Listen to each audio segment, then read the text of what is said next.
this is, I don't want to be personal, but I just am, right? So,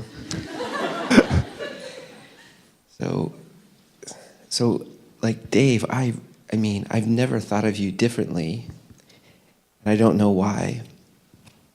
And you're like part of my family, so it's just unclear what my reaction should be. You see what I mean? Your reaction now? Well, not my reaction now. I've known, of course. I've known, but I don't know why I grieve for you. Or I grieve, I don't know if it's for you. I just do. So it's very bizarre for me. Like you're my friend. Of course you're my friend, but like you're my, like you're my son in some sense. Like I grieve for you as a father, as I do for my children on occasion. So I guess it's just 2 points. I don't think I've treated you differently from before till now. I mean, like we stripped down to our boxers and went swimming together. I mean, there was no kind of like in a private area, mind you. I mean, and Kirk Vanacore was there. Okay, so anyway, so I mean, I've never had any compunction, any otherwise. It's never even affected me, and I don't know why. Should it, right? I guess that's the question. So I don't even see you as gay. That's the worry, that if you take on this identity, like I will not see you that way. I'll just see you as Dave Dennison. So that's curious to me. Like that's a big question. And then secondly, my wife and children don't know, and yet we've gone camping in your cabin, and I'm just not inclined to tell them because to me it is meaningless, except for this weird grief that I have for you. So on that second, I need an answer to that second point as well. I'm not quite sure what the questions were. Should I explicitly tell?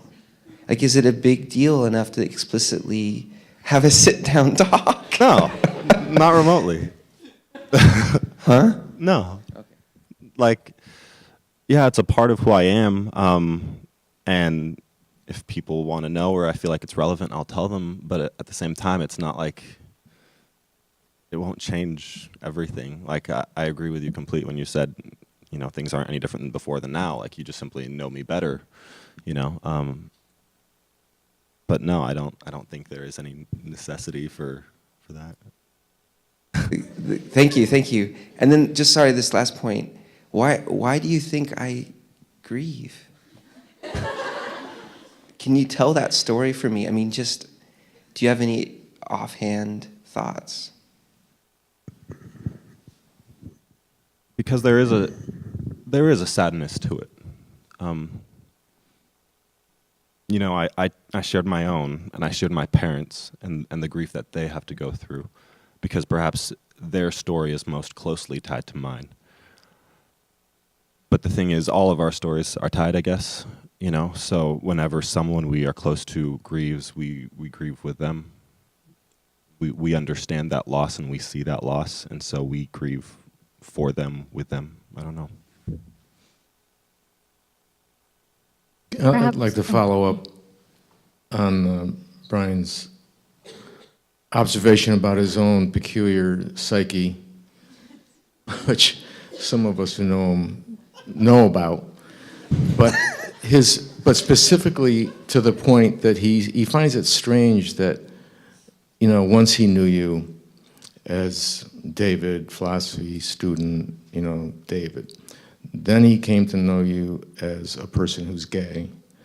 And he finds it peculiar that it's not a jag in his psyche. He just goes on thinking about you as David, and a friend, and a philosophy major, and a friend of the family, which is wonderful.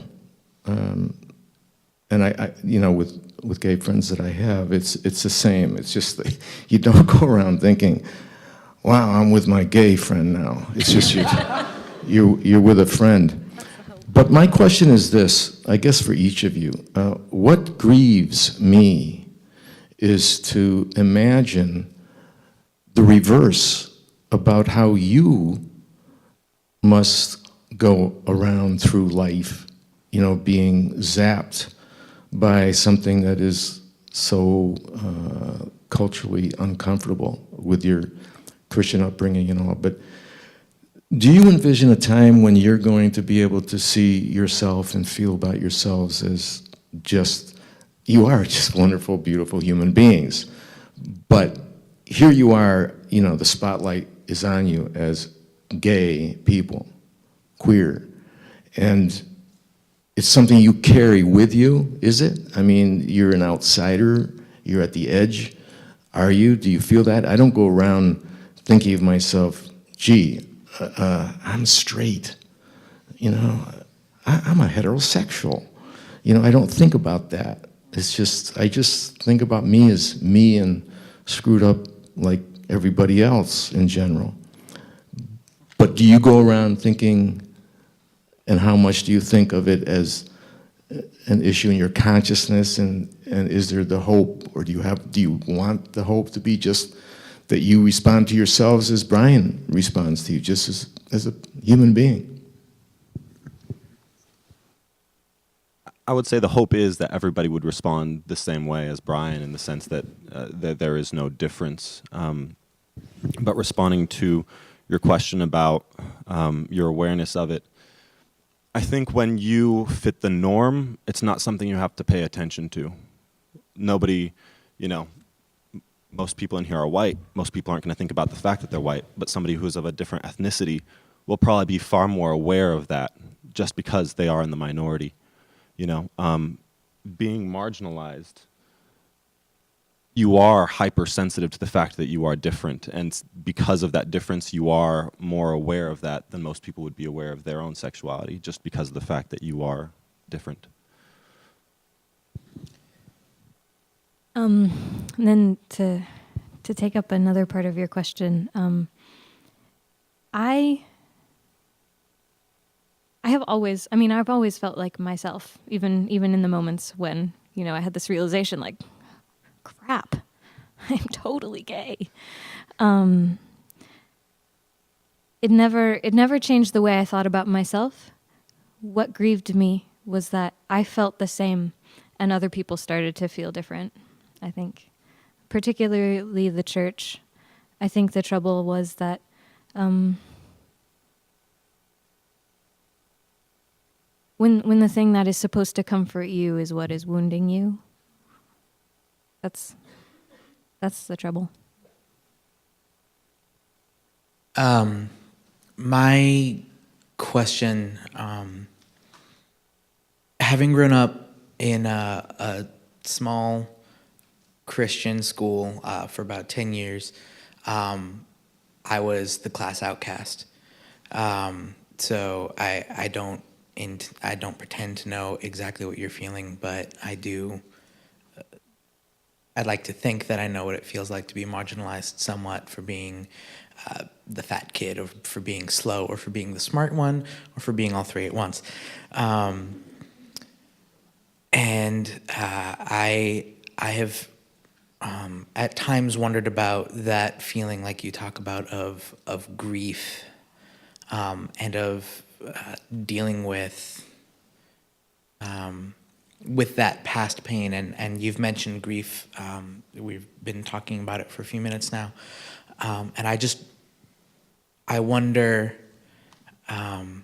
what it feels like to you, how much we as a body, the Bible says to rejoice with those who are rejoicing and to weep with those who are weeping. And as a family, how much do you think we should be grieving with you? And then what maybe should, or what do you hope that grief will become after that time? Or should it become anything else?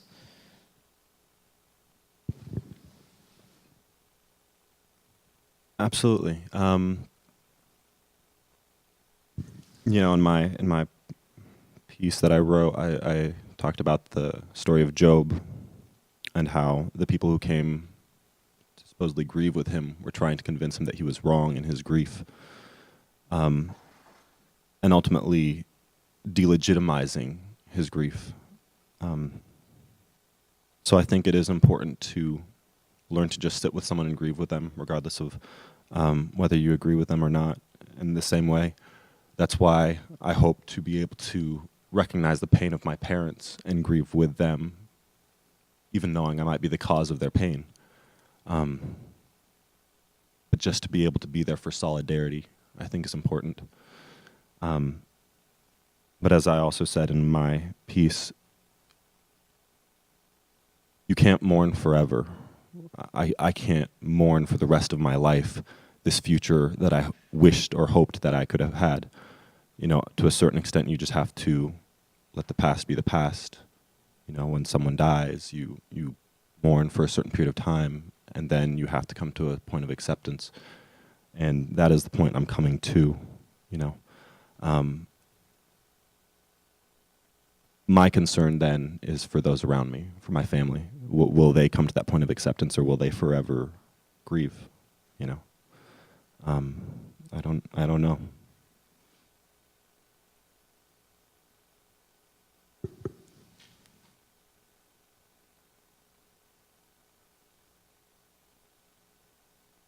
It is tough to say because, I mean, like Dave was saying, you do have to, move forward, and grief is terribly, terribly important part of the process. I think that's the thing, is that you can't grieve an issue, and the idea, at least for me, that I feel like being gay has really slammed into my head over and over and over again, is that everybody is grieving something, and the